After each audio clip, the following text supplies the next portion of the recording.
Muy buenas tardes. En este caso respondo a las 20 preguntas para el curso de Auditoría Financiera. En este caso el docente a cargo es el doctor César Peña Oxolón.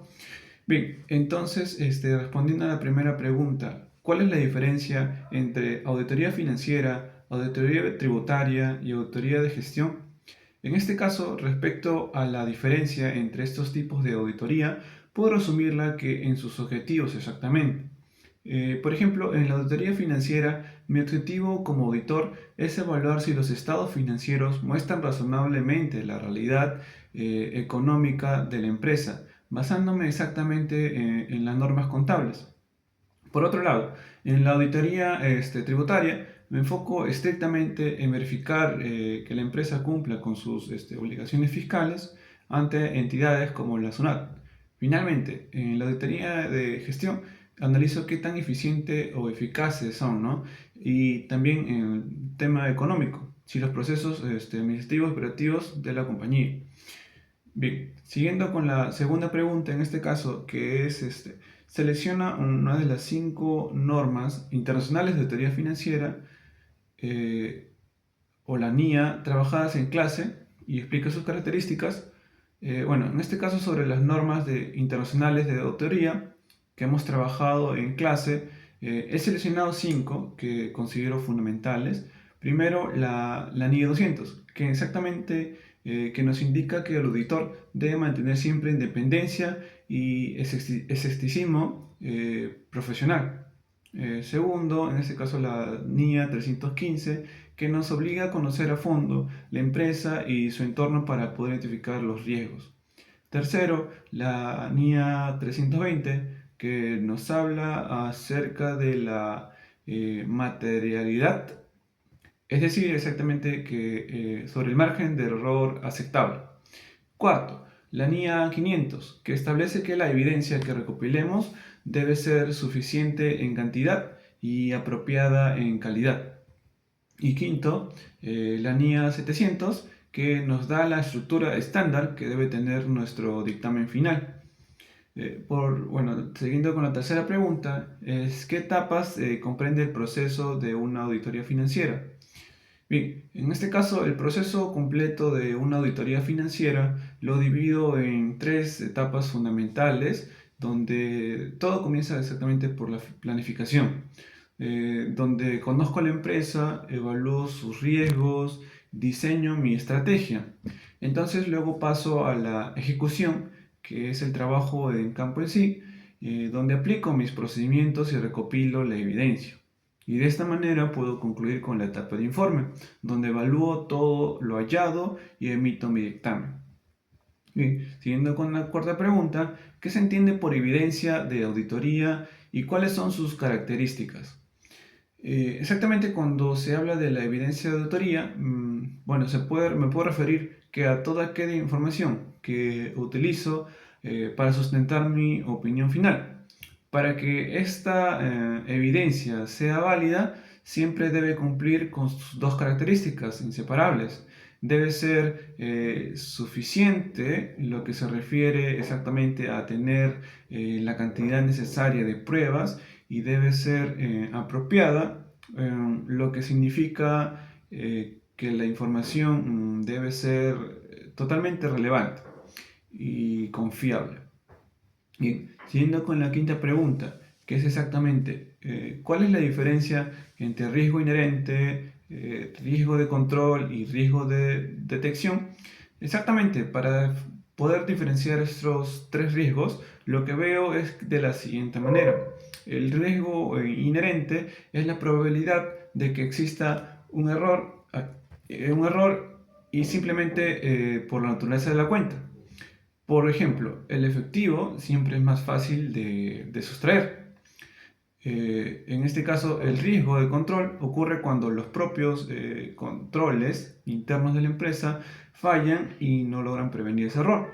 Y finalmente, el riesgo de detección, que es el único que asumo yo como auditor, que es la posibilidad de que mis propios procedimientos no logren descubrir un error importante.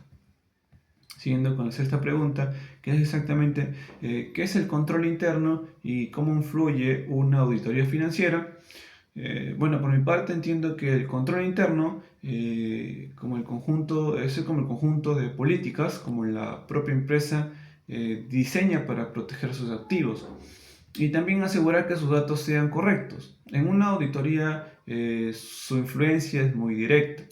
Eh, en este caso, si al evaluar, por ejemplo, el control interno veo que es sólido, podré reducir mis pruebas de detalle, pero si noto que es débil, tendré que aplicar muchas más pruebas para poder estar seguro de que debo aplicar, ¿no?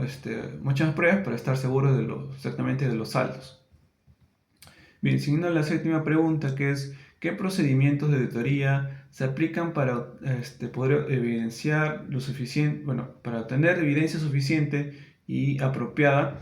En este caso, para poder obtener esa evidencia que necesito, aplico diversos procedimientos.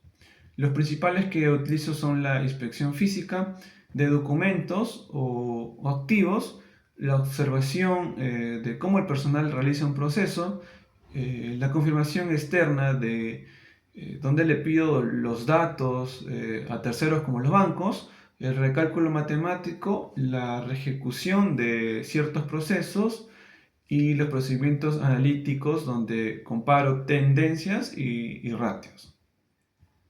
La octava pregunta es, ¿qué son las pruebas de cumplimiento y las pruebas sustantivas? Bueno, dice explica sus diferencias. En este caso, la diferencia central está en lo que busco con cada una de estas. Por ejemplo, las pruebas de cumplimiento la realizo, por ejemplo, bueno, se realiza para verificar si los controles internos de la empresa están funcionando, como revisar si un orden de compra tiene la firma autorizada. En cambio, con las pruebas sustantivas se busca detectar errores directamente en los montos económicos de los estados financieros. Por ejemplo, que es verificar que el saldo de una factura sea el correcto. Bueno, siguiendo con la novena pregunta, ¿qué es la materialidad? O sea, la importancia relativa y cómo afecta la planificación de la auditoría. Para este caso, yo defino la materialidad como ese límite monetario a partir del cual un error podría hacer que un inversionista o gerente cambie de decisión. Esto, bueno, va a afectar directamente a la planificación porque dicta el alcance del trabajo. Por ejemplo, si determino una materialidad muy baja, significa que tengo poca tolerancia al error. Y también, pues, por lo tanto, voy a necesitar revisar una muestra de documentos mucho más grande. Bien, siguiendo con la décima pregunta, que es, ¿qué técnicas de muestreo pueden utilizarse en una auditoría financiera? Bien, en este caso, bueno, se puede aplicar, en el trabajo de campo, por ejemplo, yo puedo aplicar dos técnicas de muestreo. La primera es el muestreo estadístico, que exactamente donde utilizo fórmulas matemáticas y selección aleatoria para que todos los elementos tengan la misma oportunidad de ser revisados. La segunda es el muestreo no estadístico o exactamente a juicio, donde aplico mi propio criterio como profesional para seleccionar las muestras, enfocándome directamente en las transacciones que considero más riesgosas. Bueno, en este caso la onceava pregunta es son los principales papeles que trabajo y cuál es su finalidad. Eh, en este caso, los papeles de trabajo son todos los documentos que ya sean físicos o digitales, donde registro exactamente los procedimientos que he aplicado y la evidencia que he obtenido como planillas o cartas de confirmación. En este caso, su finalidad principal es servir como sustento y de respaldo absoluto de la opinión que emitiré en mi dictamen. También puedo demostrar que hice mi trabajo cumpliendo con las normas, ¿no? que me especifican. Continuando con la doceava pregunta, en este caso de ¿en qué consiste el control interno de una empresa desde el punto de vista de un auditor financiero? En ese caso, desde mi perspectiva como quizás un auditor financiero, el control interno no es mi objetivo final de revisión, sino una herramienta de diagnóstico donde lo evalúo exclusivamente para medir qué tan confiable es la información que la empresa me está entregando. Y con base a ello, decidir si la naturaleza y cantidad de pruebas que voy a necesitar, qué cosa, la cantidad de pruebas que voy a necesitar realizar. En este caso, siguiendo con la treceava pregunta, ¿qué circunstancias pueden originar una opinión con salvedades, una opinión adversa o una extensión de opinión? En este caso, bueno, voy a decir una opinión. Por ejemplo, con salvedades, cuando encuentre errores materiales que no afectan a todos los estados financieros de forma general, sino es decir que casi todo está bien, excepto por un detalle puntual. También bueno, en este caso sobre lo adverso, es exactamente cuando los errores sean tan grandes y generalizados que los estados financieros no reflejen la realidad. Y se puede recurrir a una extensión de opinión si me encuentro con limitaciones tan graves que me pidan obtener evidencia para poder opinar.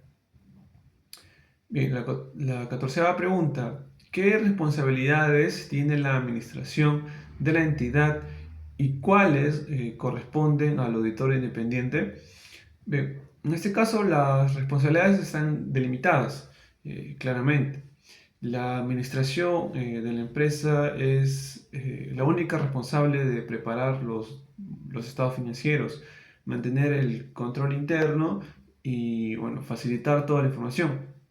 En este caso, bueno, por mi parte, digamos como si fuera un auditor independiente, mi responsabilidad es exactamente, bueno, mi responsabilidad exclusiva es exactamente, bueno, planificar, ejecutar la auditoría y emitir una opinión profesional sobre esos estados financieros. Siguiendo con la pregunta 15, ¿qué son los hechos posteriores al cierre y cómo deben ser evaluados por el auditor? En este caso, bueno, son aquellos eventos importantes que ocurren entre el 31 de diciembre y la fecha en que se firma el informe.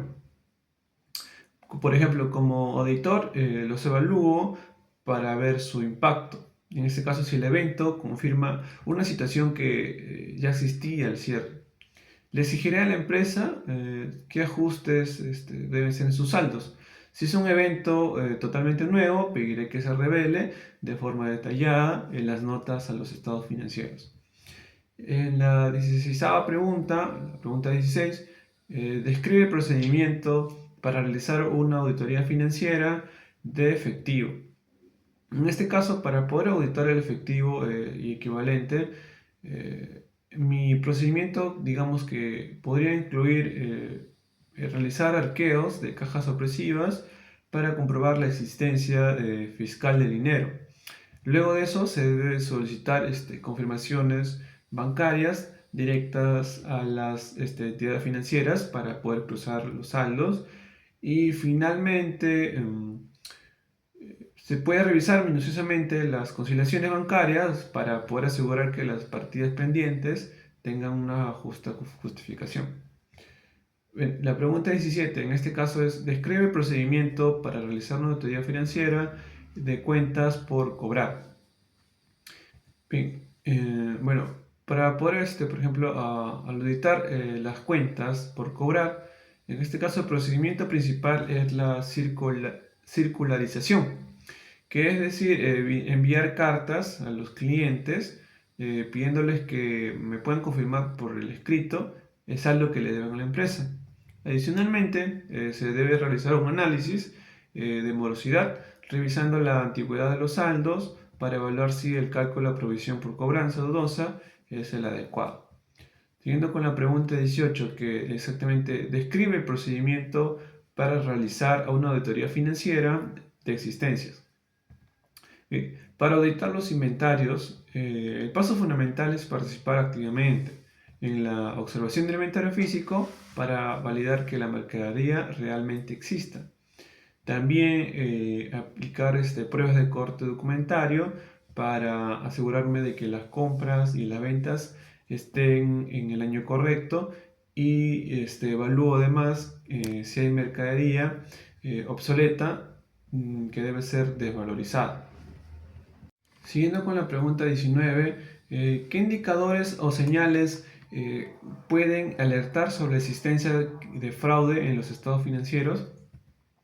En este caso, las señales o banderas rojas que podrían alertar sobre un posible fraude incluye situaciones donde la gerencia ignora deliberadamente los controles internos, la presencia de transacciones inusualmente grandes a fin de año.